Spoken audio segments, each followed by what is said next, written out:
రైతుల కోసం ఎట్లున్నదో మీరు చూసుడేంది మీరే అనుభవిస్తురు కదా. మరి కడుమోళ్ళనన్నా మంచిగా చూసుకుంటుండా మరి.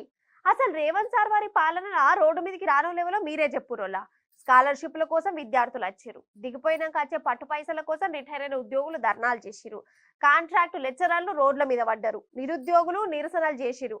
ఇగో ఇప్పుడైతే కాంట్రాక్టర్లు అయితే డైరెక్ట్ సచివాలయానికి వచ్చి తాడో పేడో తెలుసుకునే పనుల పడ్డారు. అగో సచివాలయం బయటికి వెళ్ళి చూస్తే ఎంత మంచిగా కనబడుతుందోలా. ఎంతసేపు అయినా అట్లనే చూడబుద్ధి అవుతుంది.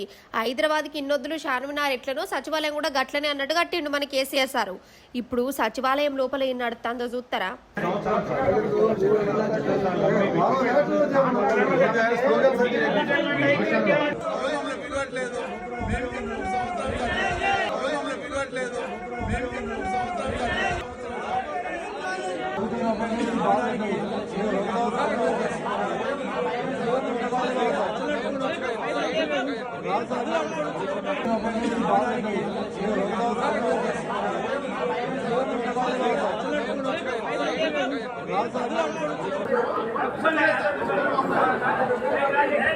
దీని అందుకే ఇదే లొల్లులు, పంచాదులు, జవడాలు, ధర్నాలు.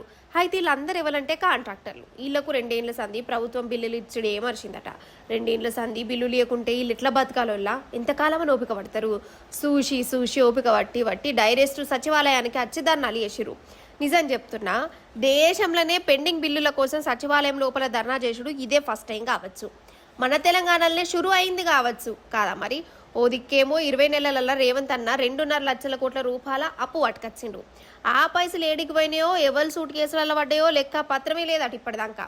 కానీ చిన్న కాంట్రాక్టర్లకు మాత్రం ఇంకా బిల్లులు కట్టలే. ఏం చెప్పమంటావు, ఇప్పుడనే కాదు ఇదివరకు కూడా ఒకసారి ఈ బిల్లుల కోసమే కాంట్రాక్టర్లు బట్టి విక్రమార్క సార్ శాంబర్ కాడ ధర్నాకు దిగిరు.